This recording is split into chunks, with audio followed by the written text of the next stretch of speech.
begin to help you, and that is the important thing to understand.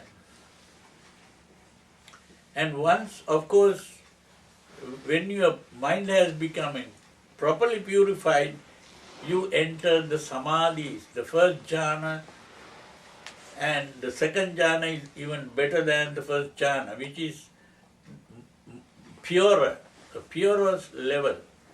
And the third jhana is even more pure. And you go on up to several samadhis.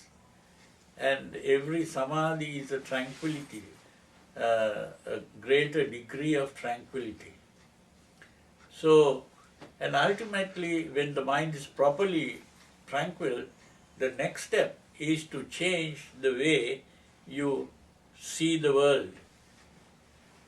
So, in changing the way you see the world, I discovered a very good word for that, a paradigm shift. You see, the paradigm shift is to see things in a completely different way, and when this different way comes up, you are free from all unhappiness. That's the teaching of the Buddha. Yeah? I think I really appreciate the discussion that you had presented today, and I'm sure all of us too benefit a great deal from your discussions, and particularly in the way in which you express Buddha's teachings and analyze his teachings in the modern psychological terms. They have covered so many topics in such a smooth flowing way that it would take you days and days to really, really sit down and grasp the understanding. First of all, is there possibility you have some books written on what you have just discussed, or maybe some CDs? Well, I have some booklets. Okay. I wrote a book about meditation which is now out of print. So we are going to revise that and print again. So when we print it, we can send some copies here. Oh, that would be greatly appreciated. And lastly, I want to add that if all the world leaders and people all follow what you had just mentioned about Buddha's teaching, there will be peace and happiness throughout. Yeah. And I want to thank you also. Yeah. I have a question regarding you just mentioned about this, good thought, good behavior, the sila.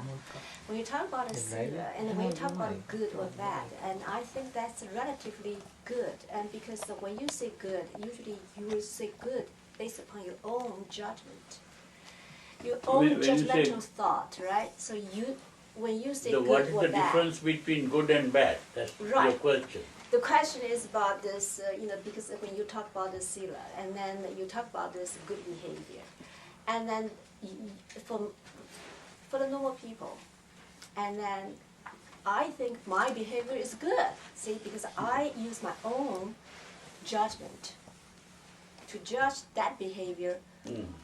My behavior is good. But for some other people, maybe they will think, oh, your behavior is bad. It's not good enough. So that's why we constantly run into a lot of conflict. Conflict. The conflict. Yeah. The important thing is, when we speak about what is good, we have to think not only about ourselves. Whatever is good brings happiness to myself as well as others. That's the important thing. Not only to myself. Whatever